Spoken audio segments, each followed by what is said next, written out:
नमस्कार, स्वागत है आप सभी का देवभूमि समाचार में। मैं आपके साथ निकिता कश्यप। बुलेटिन की शुरुआत करते हैं। खबर देहरादून से है, जहां मुख्यमंत्री पुष्कर सिंह धामी से उनके आवास पर विभिन्न क्षेत्रों के विधायक और जनप्रतिनिधियों ने शिष्टाचार की भेंट की। आपको बता दें कि इस दौरान जनप्रतिनिधियों ने अपने अपने क्षेत्रों की स्थानीय समस्याएं और विकास से जुड़ी मांगों को मुख्यमंत्री के सामने रखा। तो वहीं बताते चले कि मुख्यमंत्री पुष्कर सिंह धामी ने जनप्रतिनिधियों को आश्वस्त किया है कि उनकी सभी मांगों पर शीघ्र ही कार्रवाई की जाएगी और संबंधित विभागों को आवश्यक दिशा निर्देश दिए जाएंगे। उन्होंने यह भी कहा कि राज्य सरकार का प्राथमिक लक्ष्य है कि जनता को त्वरित, पारदर्शी और प्रभावी सेवाएं उपलब्ध कराना है। मुख्यमंत्री ने इस अवसर पर जनप्रतिनिधियों से हाल ही में प्रदेश में आई प्राकृतिक आपदाओं से प्रभावित क्षेत्रों में जाकर सीधे जरूरतमंदों तक सहायता पहुंचाने की भी अपील की।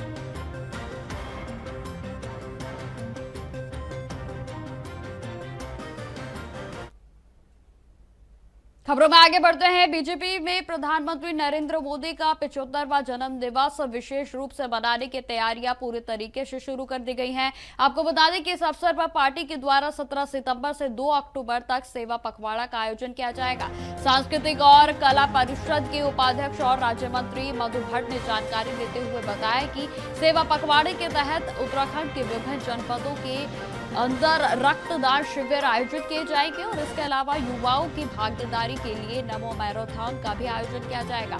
बताते चले कि मधु भट्ट ने यह भी कहा कि प्रधानमंत्री नरेंद्र मोदी हमेशा सेवा और समर्पण की भावना से कार्य करते हैं और यही भावना पार्टी के कार्यकर्ताओं में भी दिखाई देती है। बीजेपी कार्यकर्ता इस सेवा पखवाड़े के माध्यम से समाज सेवा के विभिन्न कार्य करेंगे और जिससे आमजन को सीधा लाभ पहुंचेगा। यह आयोजन प्रधानमंत्री नरेंद्र मोदी के सेवा भाव को जन जन तक पहुंचाने और युवाओं को प्रेरित करने के लिए एक महत्वपूर्ण प्रयास है।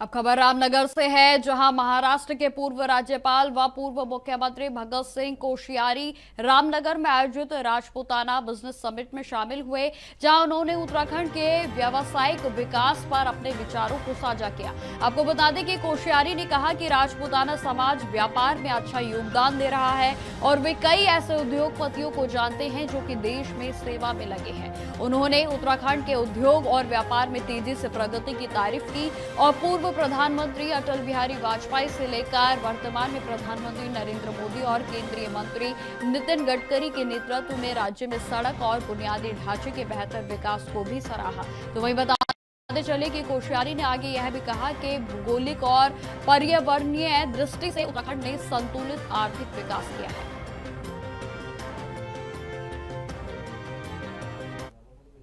बिजनेस में भी अच्छा काम कर रखा है। बहुत लोग, बहुत, मैं बम्बई में जानता हूँ, दिल्ली में जानता हूँ, काफी लोग बड़ा बड़ा बिजनेस करते हैं। तो उन सब लोगों ने अपने संगठन के माध्यम से और एक बिजनेस मीट हर साल वो लोग करते हैं और वो बिजनेस मीट इस बार उन्होंने यहाँ उत्तराखंड में रखा है और उस बिजनेस मीट में कवि सम्मेलन आदि ऐसे जो प्रेरणादायी कार्यक्रम भी करे। उत्तराखंड ठीक मामलों में हमारे देश के अनेक राज्यों से आगे है और यहाँ विकास दर जो भी मिलेनियम डेवलपमेंट है उसके सूचकांकों के हिसाब से कुछ में तो प्रथम श्रेणी में है। तो इसलिए क्योंकि अटल बिहारी वाजपेयी जी यहाँ पर एक प्रकार से औद्योगिक जो पैकेज दे के चले गए, उस पैकेज के कारण से यहाँ की सूरत बदल गई। तो जब से मोदी जी आए हैं, गडकरी जी आए हैं, उन्होंने यहाँ इतने संचार माध्यम, यातायात के माध्यम और अन्य माध्यम इतने अच्छे कर दिए हैं कि हम लोग जो है बहुत आगे हैं। मुझे हिमाचल, हम लोग पहले बोलते थे हिमाचल आगे करके, अब मुझे हिमाचल के जितने लोग मिलते हैं, चाहे प्रोफेसर हो, चाहे पत्रकार हो, चाहे दूसरे हो, वो कहते हैं साहब तो हमसे आगे निकल गए। तो एक प्रकार से हम लोग काफी अच्छी स्थिति में है। लेकिन अगले, जैसा प्रधानमंत्री ने कहा कि अगला दशक उत्तराखंड का है, तो मैं यहाँ इसी काम से आया हूँ कि आत्मनिर्भर बने और नंबर 1 का स्टेट बने। ठीक है, महाराष्ट्र के बराबर धनी नहीं होगा, वहाँ तो सारे सेंटर ही है बिजनेस का, लेकिन ये छोटे राज्यों में बहुत आगे। सर, शिवसेना के प्रमुख उद्धव ठाकरे का एक बयान आज सामने आया है। उन्होंने पाकिस्तान के साथ मैच खेलना भारत का अपमान बताया। कैसे देखते हैं सर इसे आप? खबरों में आगे बढ़ते हैं। पर्यटन विभाग के द्वारा मसूरी के जॉर्ज एवरेस्ट में पर्यटन को बढ़ावा देने के उद्देश्य से किए गए एमओयू को अब कांग्रेस पार्टी जुबानी हमला लगातार उनके ओर से बोला जा रहा है। आपको बता दें कि कांग्रेस के प्रदेश अध्यक्ष करण माहरा ने कहा कि उत्तराखंड सरकार के पर्यटन विभाग ने मसूरी के पास जॉर्ज एवरेस्ट स्टेट में एडवेंचर टूरिज्म को बढ़ावा देने के नाम पर बाबा रामदेव और उनके सहयोगी बालकृष्ण के साथ मिलकर टेंडरों के माध्यम से हजारों करोड़ रुपए का महाघोटाला किया है।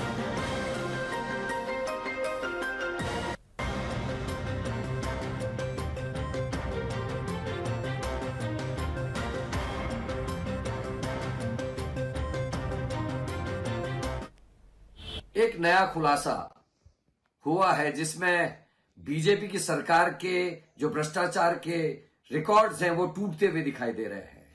बाबा रामदेव जो इस उत्तराखंड की धरती से पनपे, उपजे, बढ़े, वो आज सरकार के संग मिलकर अपने सहयोगी की मदद से किस तरीके से इन कारनामों में लिप्त हैं, यह आज सामने आ रहा है। बाबा रामदेव के सहयोगी बालकिशन, जिनकी कंपनी राजस्व एरो स्पोर्ट्स एंड एडवेंचर जो कंपनी है, उसको जॉर्ज एवरेस्ट जैसी एक जगह जो बहुत ही शांत और पर्वतीय इलाका है, जहां टूरिज्म के अपार संभावनाएं हैं, खासकर एडवेंचर टूरिज्म की, उसको औने पौने दाम पे सरकार ने देने का काम किया है। एक नया खुलासा।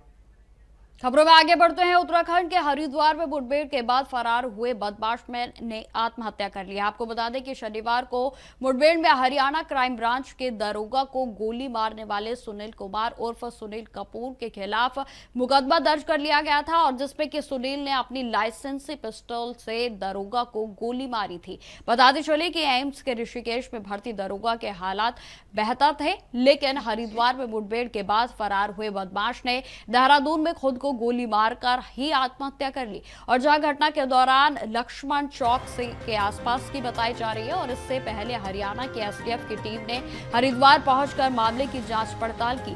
बताते चले कि शनिवार की शाम को हरिद्वार में मुठभेड़ के दौरान हरियाणा के क्राइम ब्रांच के दरोगा को गोली मारकर फरार हुए सुनील ने अब आत्महत्या कर ली है, और जिसके बाद सदस्य पीएसआई मनीष कुमार की ओर से मुकदमा दर्ज कराया गया था। और जहां पुलिस की शुरुआती छानबीन में सामने आया कि सुनील ने अपनी लाइसेंसी पिस्टल से ही दरोगा को गोली मारी थी। देखिए, कल एक घटनाक्रम हरिद्वार में हुआ था, जहां जिंद पुलिस की मुठभेड़ जो है सुनील कपूर नाम का एक अभियुक्त है, जिसकी तलाश में हरिद्वार में आई थी, और सूचना के आधार पर जो उसको पकड़ने का प्रयास किया गया, तो अभियुक्त द्वारा, जैसा सोशल मीडिया में बहुत जगह से आप लोग देखा होगा, वायरल एक वो भी चल रहा है, और बचने के लिए जो जिंद के जो दरोगा जी थे उन पर फायर भी किया था। 2 गोली उनके लगी थी, एक हाथ पर लगी और एक उनके पेट में लगी, जिनको उपचार के हेतु एम्स में अभी चल रहा है, और ऑपरेशन भी हो गया, खतरे से अभी बाहर है, बट सीरियसली इंजर्ड हुए थे। इसके आधार पर कल एक मुकदमा भी जानलेवा हमले का हरिद्वार में जिंद पुलिस द्वारा लिखवाया गया था। उसकी तलाश में हरिद्वार पुलिस और जिंद पुलिस लगी थी, एक सूचना के आधार पर कि लक्ष्मण चौक क्षेत्र जो हमारा कोतवाली में पड़ता है, यहाँ इसके होने की संभावना है। इसको देखते हुए एक संयुक्त टीम जो है देहरादून पुलिस और जिंद पुलिस और हरिद्वार पुलिस के साथ बनाई गई थी। उस एरिया की कॉम्बिंग करके एक मकान है जहाँ सस्पेक्टेड उसके छुपने की संभावना थी, जो उसके रिश्तेदार ही लगते हैं, वहाँ पर थी संभावना। और वहाँ जब तलाशी लेने का जब प्रयास किया गया, तो पता चला कि अभियुक्त अंदर छुपा हुआ है कमरे के अंदर, और उनके जो रिलेटिव है, जो अभियुक्त के जो रिलेटिव है, उनको बुला कर कि उनको सरेंडर करने के लिए बताया जाए। और कमरे के अंदर जब पुलिस ने घुसने का प्रयास किया, तो पुलिस से घिरा देखकर और आवेश में आकर उसने आत्मसमर्पण न करते हुए खुद को गोली मार ली। क्योंकि मौके का निरीक्षण के बाद और जो समझ घटनास्थल था, और फोरेंसिक टीम द्वारा भी इसमें निरीक्षण कर लिया गया, और प्रथम दृष्टया जो जिनके रिलेटिव जिनके घर में छुपा था, उनके द्वारा भी संपूर्ण घटनाक्रम को इसी तरह बताया गया। बाकी डेड बॉडी को पोस्टमार्टम के लिए भेज दिया गया, जहाँ पैनल से पोस्टमार्टम भी होगा और अन्य आवश्यक कार्रवाई आगे की जाए। अब खबर देहरादून से है, जहां कांग्रेस पार्टी ने राजधानी की सड़कों पर बीजेपी सरकार के खिलाफ जोरदार प्रदर्शन किया। आपको बता दें कि कांग्रेसियों ने बीजेपी सरकार के खिलाफ गुस्सा जताते हुए पुतला भी दहन किया है और यह प्रदर्शन मसूरी में पर्यटन विभाग के कथित घोटाले को लेकर आयोजित किया गया। बताते चले कि कांग्रेस के नेताओं ने आरोप लगाया है कि बीजेपी सरकार ने पर्यटन विभाग में भ्रष्टाचार किया है और जिससे कि राज्य का विकास प्रभावित हो रहा है। प्रदर्शन के दौरान कांग्रेस के कार्यकर्ताओं सरकार की नीतियों की कड़ी आलोचना की और जनता के सामने अपनी मांगे भी रखी। कांग्रेस ने कहा है कि वह भ्रष्टाचार के खिलाफ लगातार आवाज उठाती रहेगी और उत्तराखंड की जनता के हितों के लिए संघर्ष भी करती रहेगी। इस प्रदर्शन में बड़ी संख्या में कांग्रेस कार्यकर्ता शामिल हुए और उन्होंने सरकार से जवाब भी मांगा।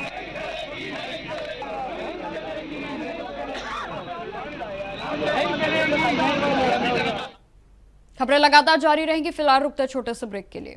ब्रेक के बाद एक बार फिर से स्वागत है आप सभी का। बढ़ते हैं खबरों की ओर। खबर नैनीताल से है, जहां वार्षिक मानसून माउंटेन मैराथन का सफल आयोजन हुआ। आपको बता दें कि जिसमें देश विदेश के धावकों ने अपने साथ एक बड़ी संख्या में स्थानीय युवा भी शामिल हुए। तो वहीं आपको बता दें कि रन टू लिव संस्था के द्वारा आयोजित इस मैराथन में मेन और वुमेन के साथ साथ वेटरन वर्ग के तहत 21 किलोमीटर और उसके साथ साथ 10 किलोमीटर और 5 किलोमीटर के रन फॉर फन की दौड़ आयोजित की गई। तो बताते चले कि आयोजक समिति ने धावकों को फ्लैग ऑफ कर दौड़ को शुरू करवाया, जहां प्रतिभागियों ने पूरी दौड़ को पूरा किया और जहां पर स्वर्ण, कांस्य और रजत पदक जीतकर सफलता को हासिल किया। संस्था के सचिव हरीश तिवारी ने आयोजन की सफलता के लिए धावकों और उनके साथ साथ सदस्यों और सहयोगियों का भी आभार व्यक्त किया।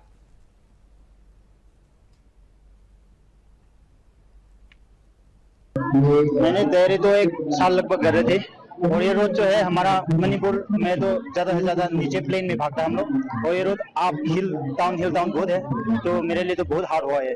आगे जाने की कोशिश करूंगा, आगे जाने के लिए प्रैक्टिस कर रहा हूँ, करने के लिए सोच रहा है। अभी तो प्रैक्टिस चल रहा है, थोड़ा लॉन्ग डिस्टेंस वाला, शॉर्ट डिस्टेंस नहीं हो पाएगा, लॉन्ग डिस्टेंस वाला कर रहा है। का जो इवेंट था ये बहुत अच्छा इनिशिएटिव है और पहाड़ में एक टूरिज्म को बढ़ाने के लिए और यहाँ के जो यूथ को एक्सप्लोर करने के लिए, यूथ को आगे बढ़ाने के लिए, नशे से दूर रखने के लिए ये बहुत अच्छी पहल है और ये ऐसा होना चाहिए। मैं तो कहता हूँ कि पहाड़ के हर क्षेत्र में होना चाहिए, जो भी दुर्गम इलाके हैं, और ये तो खैर फिर भी सिटी इलाके में आता है, और बहुत सारी जगहें हैं जहाँ पर कि ये किया जा सकता है।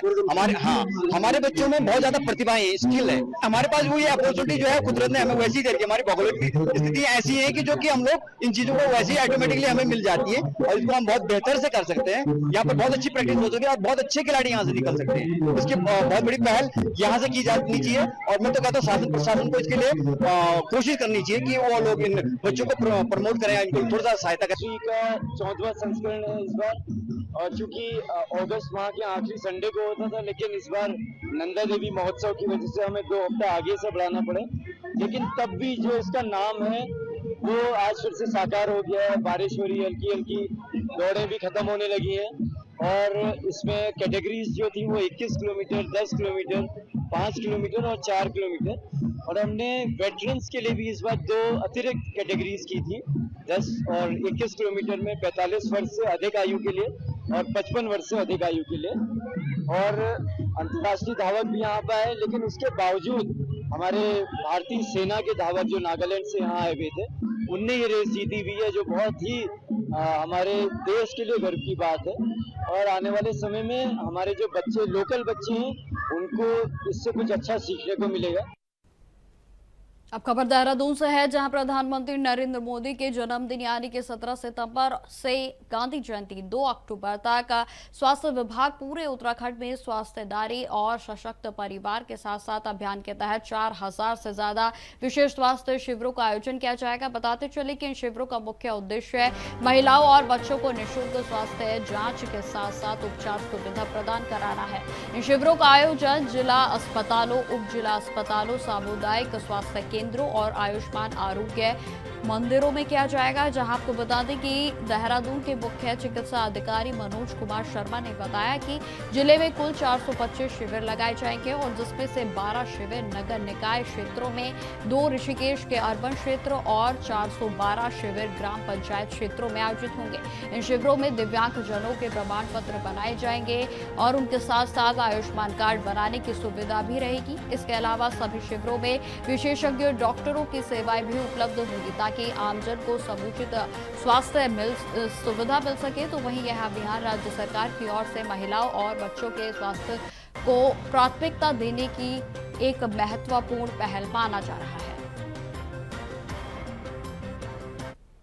देखिए, जो स्वास्थ्य पखवाड़ा है, इसमें स्वस्थ नारी सशक्त परिवार अभियान के तहत जो है नारी और बच्चे के स्वास्थ्य पर विशेष ध्यान फोकस करते हुए हमारे द्वारा जिले में 425 जो है वो स्वास्थ्य शिविर जो है का आयोजन किया जाएगा। 9 बड़े स्वास्थ्य शिविर जो कि हमारे नगर निगम में लगेंगे, नगर पालिका में, और हमारे ब्लॉक लेवल पे लगेंगे। इसके अलावा जो हमारे नगरीय क्षेत्र है, अर्बन क्षेत्र हैं देहरादून के, वहाँ पे 12 कैंप का आयोजन किया जाएगा। जो ऋषिकेश का अर्बन क्षेत्र है, वहाँ पे 2 कैंप का आयोजन किया जाएगा। और जो हमारे ग्राम पंचायत के क्षेत्र है, वहाँ पे 402 कैंपों का आयोजन किया जाएगा। इस तरीके से 425 जो है वो कैंप जो आयोजित किए जाएंगे। जो बड़े हमारे जो कैंप हैं, उनमें सभी प्रकार की स्पेशलिस्ट सेवाएं उपलब्ध कराई जाएंगी। दिव्यांगों के लिए दिव्यांग प्रमाण पत्र बनाने की सेवा उपलब्ध की जाएगी। सिकल सेल एनीमिया की स्क्रीनिंग की सेवा दी जाएगी। आयुष्मान कार्ड बनाने की सेवा दी जाएगी।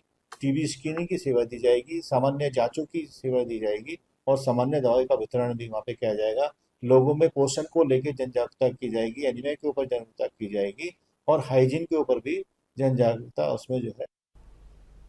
खबरों में आगे बढ़ते हैं। राष्ट्रीय राजमार्ग 707A पर कैंपटी से यमुना पुल की ओर जाने वाले मार्ग का एक हिस्सा जीवन आश्रम के समीप वॉशआउट हो गया है। आपको बता दें कि तेज बारिश और भूस्खलन के कारण यह हिस्सा पूरी तरह से ध्वस्त हो गया और जिससे मार्ग पर यातायात पूर्ण तरह बाधित हो गया है। बताते चले कि स्थानीय प्रशासन और लोक निर्माण विभाग यानी कि PWD की टीमें मौके पर पहुंच गई हैं और मार्ग को जल्द से जल्द सुरक्षित और चालू करने के प्रयास भी किए जा रहे हैं। और जब तक मरम्मत कार्य पूरा नहीं होता तब तक यात्रियों को वैकल्पिक मार्गों का प्रयोग करने के लिए सलाह दी गई है। तो वहीं बताते चले कि प्रशासन ने लोगों से अपील की है कि वे खतरनाक इलाकों में यात्रा से बचें और मौसम की ताजा जानकारी पर नजर बनाए रखें।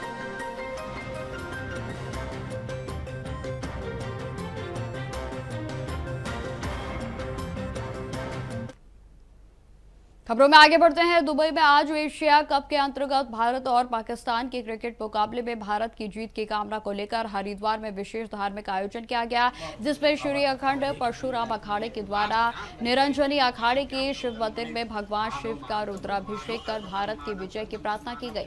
अखाड़े के राष्ट्रीय अध्यक्ष पंडित अधीर कौशिक ने बताया कि यह आयोजन देशभक्ति की भावना और खेल के प्रति समर्थन का प्रतीक है। उन्होंने यह भी कहा कि जैसे भारतीय सेना ने ऑपरेशन सिंदूर के जरिए पाकिस्तान को करारा जवाब दिया, वैसे ही आज भारतीय क्रिकेट की टीम भी मैदान पर पाकिस्तान को पराजित कर देश का गौरव जो है वो बढ़ाएगी। और वहीं आपको बता दें कि रुद्राभिषेक में वैदिक मंत्रों के साथ श्रद्धालुओं ने भाग लिया और भारत की जीत के लिए प्रार्थना की। क्योंकि आज मैच किसके साथ है? पाकिस्तान के। पावन भूमि देवभूमि है और माँ गंगा जी का प्रांगण और महादेव देवाई देव महादेव जो हमारे इष्ट गुरु हैं और जिनकी सेवा हम करते। आज पाकिस्तान भारत का मैच है। हमने विजय के लिए आशीर्वाद मतलब एक प्रार्थना की है शंकर भगवान जी के चरणों में, माँ गंगा जी के प्रांगण में बैठकर, क्योंकि एक देवभूमि से संस्कृत और संस्कार की एक पूजा होती है। क्योंकि भारत देश हमारा एक वीरों का देश है, एक राष्ट्रपति देश है और ऐसे देश में हम सभी ब्राह्मण बंधु संत दोबारा यहाँ अभिषेक किया गया, मंगल कामना की गई है कि आज के दिन हमारा जो पाकिस्तान से मैच है भारत का, तो विजय हो। भारतीय खिलाड़ी उत्साह के साथ उतरे, भाव के साथ उतरे और दिखाए कि भारत के खिलाड़ियों में कितना जोश है। ये जोश दिखाई देना चाहिए क्योंकि पूरे भारत की निगाह इस मैच पे है, क्योंकि आज उत्सव का विषय होगा और जब जीत होगी तो तिरंगा अपना आप लहराएगा। क्योंकि हमारा देश की जो रौनक और शान है, आन और शान, वो हमारा भारत देश का ध्वज तिरंगा है। हम तिरंगे की आन शान में अब ये आज पूजा की है हमने श्री अखंड परशुराम अखाड़े द्वारा, सभी विद्यार्थियों द्वारा। हर हर खबर देहरादून से है, जहां पुलिस को ऑपरेशन कालनेमी के तहत बड़ी सफलता हासिल हुई है। आपको बता दें कि रानी पोखरी थाना क्षेत्र में 2 ढोंगी बाबाओं को गिरफ्तार किया गया है। आरोप है कि ये दोनों महिलाओं को पति या पुत्र की मौत का डर दिखाकर ठगी करते थे। तो वहीं पुलिस ने आरोपी के पास से 2100 रुपए नकद और एक चूड़ी कान की बालियों के साथ एक बाइक को भी बरामद किया है। बताते चले कि मुख्यमंत्री पुष्कर सिंह धामी के निर्देश पर उत्तराखंड पुलिस ने ऑपरेशन कालनेमी शुरू किया है और जिसका मकसद समाज से धोखेबाजों और ठगों को खत्म करना है। इस अभियान के तहत अब तक 14 से अधिक ढोंगी बाबाओं को गिरफ्तार किया जा चुका है। तो वहीं पुलिस की सतर्कता और जनता की जागरूकता से ऐसे अपराधियों पर लगाम लगेगी और महिलाओं को सुरक्षा भी मिलेगी। तो वहीं बता दें कि ऑपरेशन कालनेमी के माध्यम से प्रदेश में कानून व्यवस्था को मजबूत बनाने के प्रयास भी निरंतर जारी हैं।